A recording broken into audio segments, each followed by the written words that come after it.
welcome to FITMAS Day 11 / the Tea with Tina podcast. I'm doing a 2-for-1 for you today, so this one should be exciting. So a good topic that I feel like I get a lot of questions on, it's going to give me a chance to kind of elaborate some things for you, is a pre-workout and post-workout checklist. And coincidentally, that is going to be your FITMAS Day 11 freebie. I have a nifty little checklist for you to download and reference all the things that we go over today, so you never miss the steps to properly be prepared for your workout and also post-workout.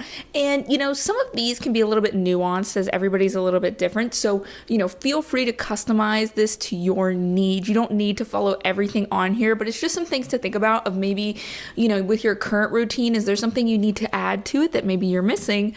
This is going to be the perfect opportunity to kind of look at that. Or if you're somebody who is new and just starting, this could be also a good way to kind of give you an idea of how to be successful with your workouts. Okay, so let's dive in. We're going to start with pre-workout. So before your workout, this is going to be a checklist of things that are recommended that you should do. So number one, and ironically, is hydration. So drink water to ensure that you're well hydrated before exercising. And this is actually probably more problematic than you would think. We always hear drink your water, drink your water. It's kind of drilled into our heads, and it's almost drilled into our heads to the point that we don't even bother to think about it anymore. And a lot of people I know are really only drinking maybe 40 ounces of water a day, the average person. That is not enough, okay? We are watery human beings. We are made up of 75% water. So we should be drinking more than that. Even me, if I only drink 40 ounces of water in a day, I feel like a dried up prune of a thing. Okay, so this is actually my second refill. At the time of recording, it's about 11 o'clock. And yesterday, we have a Wednesday date night, so it's Thursday at the day of recording, and we got some pizza, and I drank wine. It was cranberry wine. It was delicious. And I think that saltiness and the alcohol really, really, really dehydrated me. I remember I woke up in the middle of the night dying, but I was just too tired to drink water. So drinking water is important. So I'm chugging it extra now to really flush out all the excess salt and everything that I consumed yesterday. I do feel a little bit puffy, but it's okay. All right, it's temporary. So definitely drink your water, and that's another important reason to drink your water. If anything, if you're struggling, you're at the 40 ounce range, everybody's a little different. I would try to aim for 64 to 72. If you're working out, depending on how tall or short you are, you're probably gonna need more than that. 100 ounces would be fantastic to shoot for, but 64 to 72 is a good baseline. Adjust as needed. If it's a hotter day or you're sweating more, you're definitely going to need to drink more of that. And I've talked about this before on previous YouTube videos, but hydration is not just water alone, it's electrolytes. And electrolytes have become a little bit trendy. I think that train has kind of died down a little bit, but people are putting crazy amounts of sodium in their water, 2,000 milligrams. You don't need that much unless you're a marathon runner. I generally talk to the average lifestyle person. You're not athletic, you're not trying to compete, you just want to be healthy, and maybe you look at it as a recreational thing, and maybe you want to train like a bodybuilder, you want to train just a little bit more and have fun with it, right? So I like to give you everyday techniques, but not put so much pressure on you, because there is a lot of information out there that's geared towards I'm a professional bodybuilder. If you train and eat like me, you're gonna look like me. And it's well, that's cool, but you forgot to mention that this is a sport. It's a competition, so you're training to an extreme for one day to get up and be half naked on stage. Nothing wrong with it. I love bodybuilding. I think it's a really cool sport, and the art of getting your body to look like that is really neat, the science of it, but it's really dangerous just for the average person to try to mimic what they're doing. They have professional coaches, they invest thousands of dollars, meals done for them. It's like models, they diet down for one day, or actors that diet for scenes to look shredded. They don't walk around looking like that all the time, so you shouldn't have to strive for that all the time. All right, I went off on a little tangent there. We were just talking about water, but I'm very passionate about that. So that's kind of the deal there. But, you can add electrolytes like sodium, a little bit of salt. You can sprinkle salt in there. Drinking a Gatorade wouldn't be a bad idea, because if you drink too much water, you can actually just flush out everything. And if you're eating a more clean, less processed diet, you're probably not getting as much salt and sugars as you need. So it's important to supplement with that. I know that I find the cleaner I eat, and if I drink a ton of water, I will feel a little run down, and sometimes I just need that boost. So I'll go for the Gatorade, or I'll eat that little bit of salty meal, and it's like just enough to kind of like pick me back up, and I can feel that I needed that. So just be aware of it with that. Okay, so hydration, important. Oh, and one other thing about hydration is if you feel like your muscles cramp up when you're working out, you could probably be dehydrated. Okay, lack of hydration causes that muscle crampiness. So just make sure that you're drinking enough water, especially beforehand, so your body has enough time to kind of get in the groove, okay? So that's one. Then we have a healthy snack. I actually did a whole podcast episode on this a couple episodes back about what to eat before and after your workout. That was a very popular one, so if you haven't checked it out, be sure to, because I go into a little bit more detail there.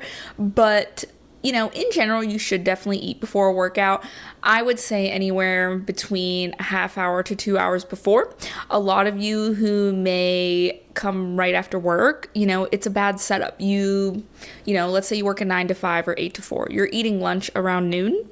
You probably get to the gym around 4:30, 5 o'clock, maybe even later than that. The last time you ate was noon, okay? So we don't want to be on this empty stomach. You're feeling de-energized, run down. You need something. So, if you can squeeze it in at the end of your shift on your drive over, that'd be great. Chug some pre-workout, get your kind of little routine, because you need that fuel. Ideally, we want some quick carbs. It can be a complete meal as well, though. There's nothing wrong with a complete meal. Just make sure it's a little bit on the lighter side, and if it's going to be a little bit heavier, to do it a little bit farther out, right? The lighter the meal is, you can do it sooner, but everybody's different with this. You might eat something and be like, oh, it makes me feel so heavy, and I can just feel my body using all of its energy to digest it. That's why we want something quick, like rice cakes or a banana with some peanut butter on it. Something quick to give you that energy. Okay, so that's going to be definitely number 2, important. Then we have a warm-up. Okay, so we're getting into the actual workout now. A warm-up, you want to perform this as quick 5 to 10 minute warm-up, basically to prepare your muscles. And again, I can dive really deep into this, but we're just going to scratch the surface. Another topic I have a podcast episode about is proper warm-ups. So with warming up, it doesn't have to be like super complicated either. I would probably recommend to keep it basic. Do 5 minutes on a cardio machine, okay? You could walk, you could do stair climber, elliptical, whatever you want, just something to get the blood flowing and your body warmed up, especially if your gym's cold or maybe the weather's cold, because when it's cold, your muscles are a lot more stiff, so you need to actually physically be warm. I know my gym is cold, so I find myself wearing like a sweatshirt to like really start like physically sweating before I take it off for my lift. So you can definitely steal that as well if you would like to do that. Wear some long socks for my girls out there. The girls tend to be a little bit colder. When I drink my pre-workout, I use the Legion stim-free pre-workout because I'm caffeine sensitive. I only really drink like 250 milligrams a day. So with that, I don't have to worry about the caffeine, but the ingredients in it get me warm and give me that little energy boost. So that'll help you warm up a little bit. And then on top of that, you can do what I like to call movement prep. So movement prep, you want to mimic the moves or have something that complements the moves with what you're going to be doing that day, which is another important reason to kind of have a structured workout plan. And the more you do this, the better you'll get at it. You can also do warm-up sets. So the movement prep would look like, if you're going to be squatting that day, maybe you're just going to do some bodyweight squats, 2 sets, 10 reps. If it's a glute day, maybe you do some banded side steps and glute bridges. Pick 2 to 3 different things. Maybe you want to do something to warm up your core and your legs a little bit, so you do windmills. Okay, so whatever that is, you want to make sure it's really lightweight. It's not meant to be challenging. It's just to kind of warm up your muscles, feel the move, activate those muscles. That's movement prep. For warm-up sets, again, this functions just as well as a warm-up. This is going to be for more of my barbell using people, the strength training kind of lifting style people, is if you're going to do a barbell squat or a deadlift or a bench or a row, really anything, I always say, like, let's say you have 3 working sets of something, you want to do 1 to 2, even more, depending on how heavy you are lifting, warm-up sets. And this is sufficient enough to warm up your muscles to prevent injury. So, let's say you normally squat 135 pounds, okay? So maybe your warm-up set, you're going to use just the bar, okay? We do 10 reps. And then your second warm-up set, you go up to like 75 or 85 pounds. Even 95 pounds. You want to kind of gradually bump it up. Maybe you need 3 warm-up sets to get to where you're comfortable, where you can hop in close to that 135 mark to start, hitting your warm-up sets. Everyone's a little bit different, but again, this works for benching, lat pull downs. It's not just barbell moves. You can do dumbbell moves, cable movements, whatever works. Okay, so you can do a combo of those things. Pick and choose. See kind of what you're feeling that day, what your body likes, because everybody's a little different. Okay, so we have that. Then we have stretching. Okay, so stretching, do dynamic stretches to increase blood flow and flexibility. And this would kind of go with the movement prep, okay? So a warm-up, I guess you could look the warm-up as more of that like quick cardio movement, something to warm the body up. The stretching, I know when we think of stretching, we think like, sit and hold type stretches. But we want that dynamic stretching. So the sit and hold stretches are static stretching. The dynamic is dynamic movement. We're moving through the motion. So maybe you want to do arm circles. You have a tight shoulder. It was injured in the past. So you always need to do, a little bit of extra warm up to help with injury prevention, So this is going to be really individualized to the person. If you've had a past of injuries, or you just tend to be more stiff, or you sit a lot, you might need to give yourself a little bit of extra care depending on where you're at. Okay. And then we have workout plan review. I would ideally move this to before the warm up, or you could do it while you're warming up. I would do this in my car, probably before I went into the gym. But like I said, you could also do it on the treadmill. I do this sometimes too, especially when I have a low motivation day. This is crucial that people don't do, is reviewing your workout plan, especially if you're new.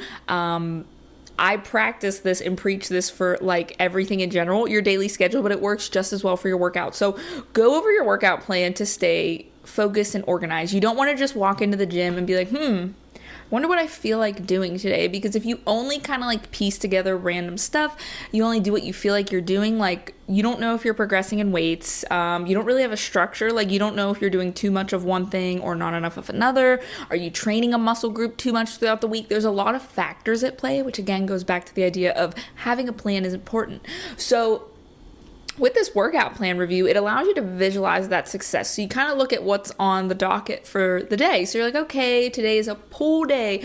I'm doing back and buys. So I have a lat pull down. I'm doing some bicep curls. I have a prone incline row. We have some eyes wise tees. So you look through everything. You're going to visualize yourself doing it, which really limits anxiety around it, because maybe if you have a good plan, like I know in my app for my clients, they get demo videos so they can look through the move and they could click on it. If they're kind of like unsure, they don't remember how to do it, they can see the video. So they're like, oh, okay, this is what I got to do. There's little instructions. So they can say, okay, I know that. We got 3 sets of 10. Okay. And I did like 100 pounds last time, so I want to try to get like 105 this time, so it's all kind of laid out for them. And the rests and everything and supersetting, but this can also be helpful too for your environment. So like maybe you're coming during a particularly busy time and you're like, oh shoot, there's no way I'm going to be able to get into the squat rack today. So, okay, I'm probably going to sub this out with some dumbbell goblet squats instead of a barbell squat, just because it's so busy.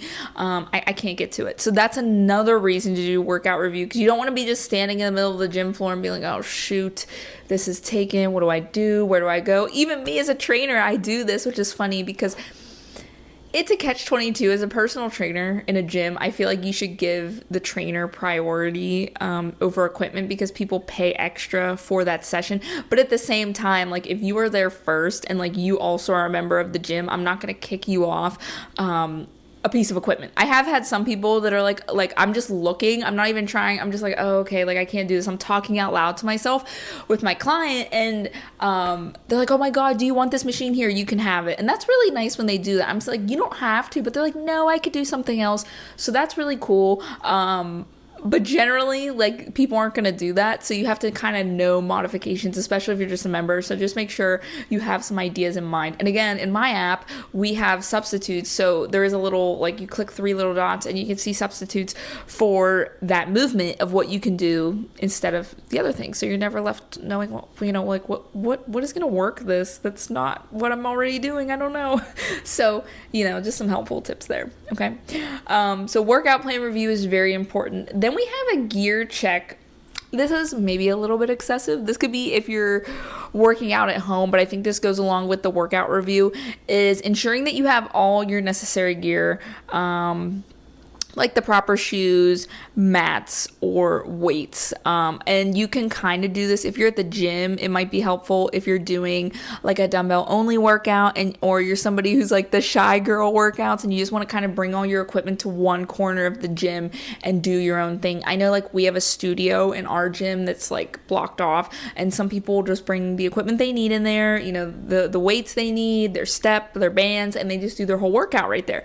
And there's nothing wrong with that as long as you're not an equipment hoarder. I have had people at my gym, I will look at the dumbbells and I'm like, holy crap, where are all the dumbbells? And then you just see like 10 dumbbells piled in a corner because they're doing like some sort of pyramid, and they have the 5s, the 10s, the 15s, the 20s, the 25s, and you're like, oh, okay.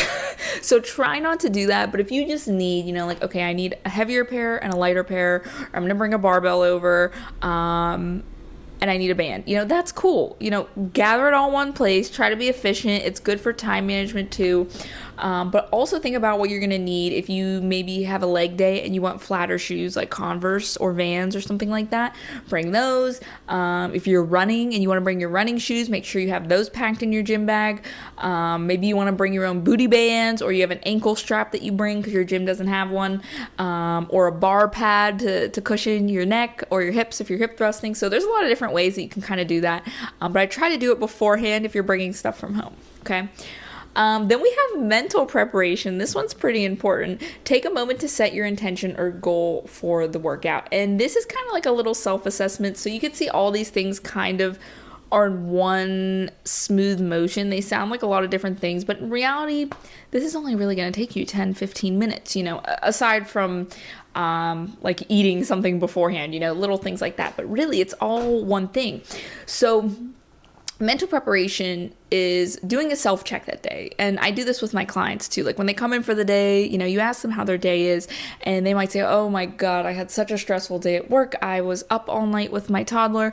I did not get enough sleep. And I'm like, well, we're not going to be going for a PR today, so maybe they just need the movement. I know my one client I just trained, she was getting over a sickness from the week before, and she was laying in bed, so it caused her back to hurt. She hadn't worked out for a while, and we were normally doing like lifting or circuit style stuff, but instead I was like, okay, well, we're gonna do more of a lifting mobility day. So we went a lot lighter on the weights than we normally do. We did more mobility movement, and at the end of the workout, she's like, my back feels so much better. It wasn't super challenging, but I got through the moves. I feel a lot more loose and mobile now. So it kind of depends on your goals.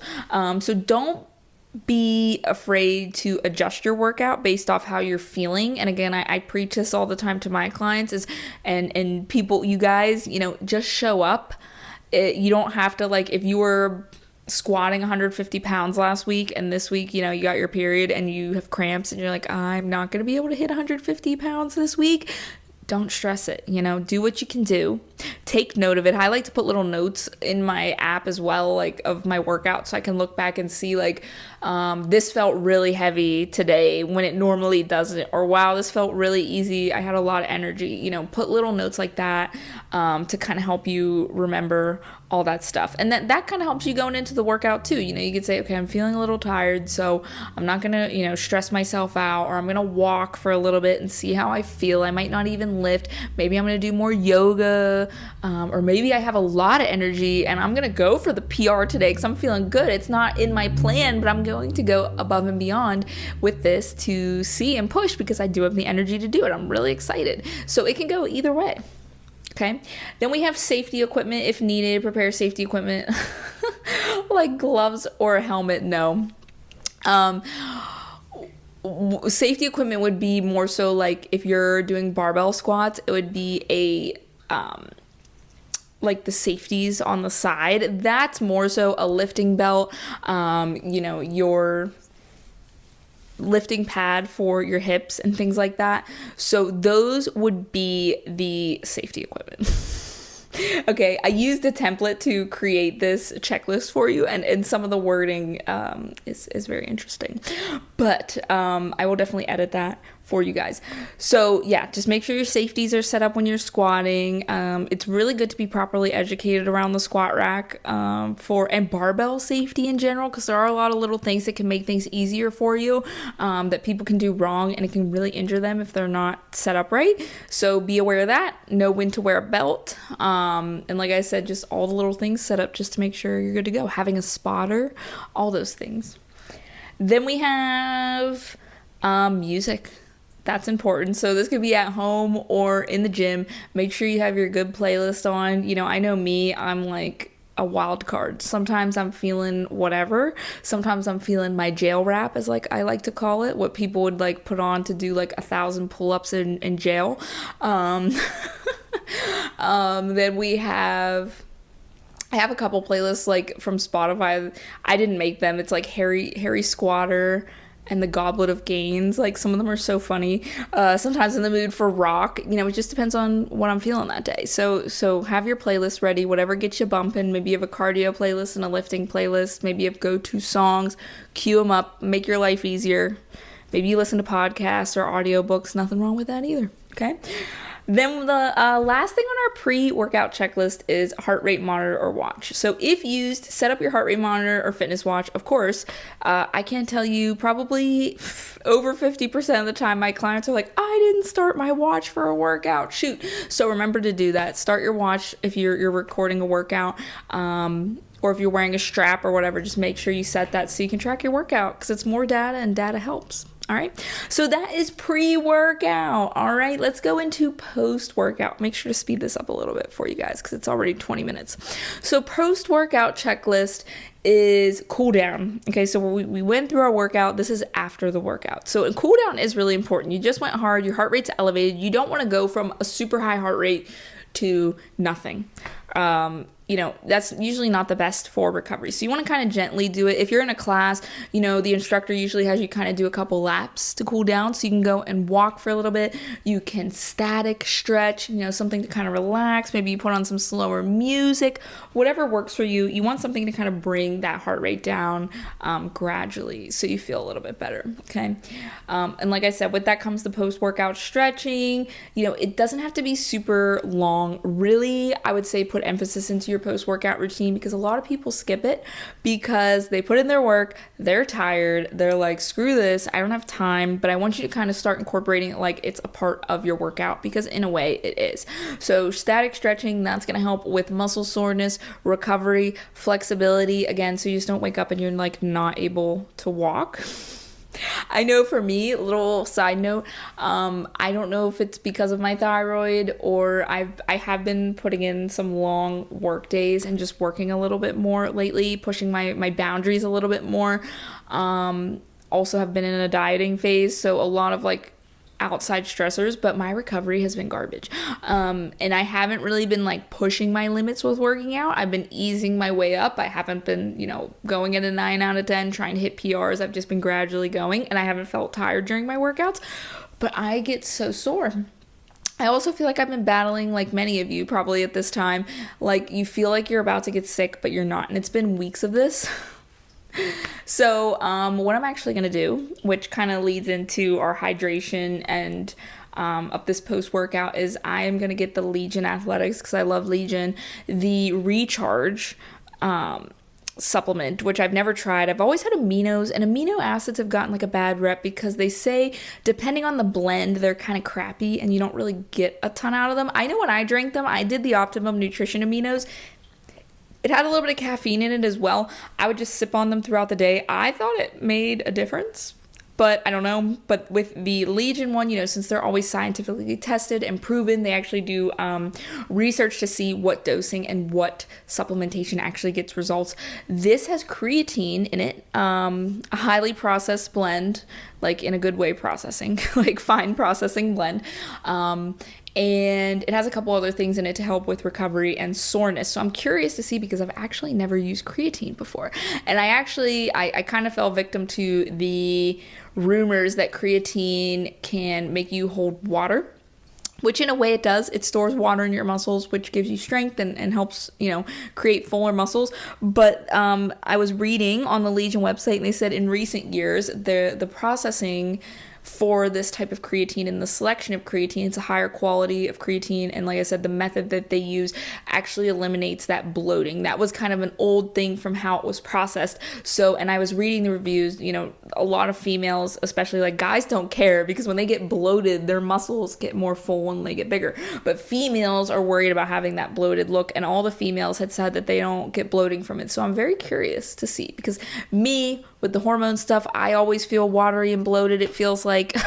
So I'm always trying to combat it. But I'm really interested to see what this creatine is going to do for my strength, muscle definition, and recovery. So I'm going to try it out, and I will keep you guys updated on it. Okay. And that's something maybe that you could use if you feel like you struggle with muscle soreness and recovery. It cannot hurt. Creatine is one of the most widely studied supplements with promising results. So it's worth definitely looking into if you haven't already. Okay.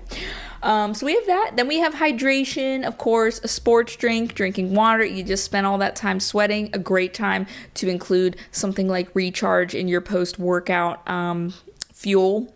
Okay. And with that, we want to have a nutritious meal. So this, your pre-workout, you might eat something quick like a banana with peanut butter. Post-workout, if it's like at the end of the day, you're going to maybe eat your dinner. You could eat your breakfast. You could really plan around any of your main meals, but you want to have a full meal loaded with protein, carbs, and healthy fat, a nice balanced meal, because that's going to refuel those muscles. We just spent all that time tearing our muscles, and now it's going to be in the repair process. So we need to give it the proper fuel to do so. Okay. Then we have shower and change, kind of obvious, but everybody kind of has a different routine. You may not be able to shower right before, because it might be in the morning and you're going to work, or you're going somewhere else after this. I know I usually don't shower right away unless it was really, really sweaty and it's the end of the night. I can shower. So maybe you bring your dry shampoo, you have some nice wipes. So that's something to look into. They have shower wipes to freshen up. Bring your spray, deodorant, dry shampoo, just freshen yourself up if you can't directly shower. Great things to pack into your gym bag. And of course, it's always good to bring a fresh change of clothes, because if you're working out hard, they probably got pretty nasty. Okay. Then we have rest and recovery, something that is greatly glazed over. I always preach recovery, because recovery is truly where the magic happens. That's when you're building back everything that you tore down. So if you don't recover, you're never going to progress. So, make sure you're getting enough sleep. Okay. 8 hours set. I'd say 7 to 9, depending on the person. Everyone's a little bit different, but just make sure you're getting that well rested throughout the night, good quality sleep, making sure that you maybe are including yoga, something that's restorative, being gentle on your body. You're not going 6 or 7 days a week all out and allowing no recovery. We don't want that. Okay. That doesn't allow our body to really just rest. And then we have workout review. I love doing this because we previewed our workout, but now we're going to review it. So kind of look back and reflect and be like, how did my workout go? Oh, I hit a new PR. I've been really trying for this. Maybe I need to pull things back. Like me, I'm always kind of reviewing things. And like I was telling you, I feel good during my workouts. I'm not pushing. I'm probably working at, I'd say, a 6 or 7 out of 10 difficulty.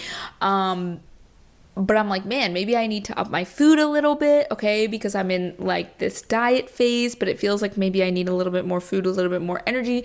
Maybe my meal timing needs to be better. I need a recovery supplement. So you can kind of target things based off of how you're feeling, and test them out and see what's going to improve, okay? Of course, put away anything, your equipment, all that, maintain it, organize your gym bag. You'd be surprised how important that is. I know a lot of people will carry little disinfectant wipes for their phone because it probably gets all grimy and nasty because you're carrying it around with you while you're sweating. Wipe down your phone, make sure you have your water bottle. Maybe you're going to refill your water bottle. Just keep everything clean and organized, and prep ahead so that way it's easier for the next day and it's all set up and you're more likely to follow through with your workout. Okay, the little boring basics that not many people talk about is very important. Plan your next workout, also very important. So think, okay, this should already have been done if you're planning your whole week. So make sure that's scheduled and ready to go. And again, mentally prepare yourself and go, okay, my next workout's going to be tomorrow. It's going to be arms. I'm going to go right after work. I'm going to have my pre-workout meal. I'm going to do all my pre-workout checklist stuff. And you'll be set up for success. And the last thing is a mental cool down. And this kind of depends on the person again. So I put engage in a relaxing activity to unwind, like reading or meditation. Maybe on your drive home, you listen to a podcast. I know I do that. That kind of lets me unwind, calm down mentally, because my husband always laughs at me when I'm as a trainer. I go in like tonight, actually I'm going in to teach a Tabata class, so it's at 6:00. It's the end of the day. I'm like in chill mode, so I have to put on some hype music going in. I'm like, all right, get my energy up. And when I'm teaching, you have that high energy, you're shouting, and then I have to calm myself down when I come home, because sometimes I'll walk through the door and he's like, it's like 8:00 at night. He's like, can you not yell? Can you not talk so loud? And I didn't even realize I was doing it because, I was in the gym setting and that's what I needed. So I'm like, okay, gotta bring it down, gotta lower my voice, calm down. And you might need that from a workout. Like if you're going to work or you're coming home to your kids, your family, your pups, whatever it is, your cat, you need to bring it down because you were just all hyped up at the gym and we need to bring it back down to normal. So, meditation also is helpful. But all those things, okay? And that kind of goes down with the recovery as well. All right, so that actually wraps up our checklist. So I hope you enjoyed. There is a link in the description to download that. And remember, check out the master document that has a link to everything. We're on day 11 now, so you can go back and see almost everything. We only have one more day of fitness left. I will probably leave the 12 days up for a few days just to give you a chance, because some people wait to see like all the different things, because there are some things that you can purchase. They're low cost if you wanted to take advantage of those deals, and then after probably the end of the week they're gonna be gone. So take advantage if you want. Freebies are great as well. I have a little bit of something for everyone. And also, a little side note, I finally hit a milestone, 100 YouTube subscribers. So yay, thank you for all who have supported me and continue to support me. This FITMAS has been fun, and I plan to vlog and do educational content a lot more. It's kind of helped me put the reps in and get a little bit out of my comfort zone. So thank you for tuning in, and I'll see you in the next one. Bye.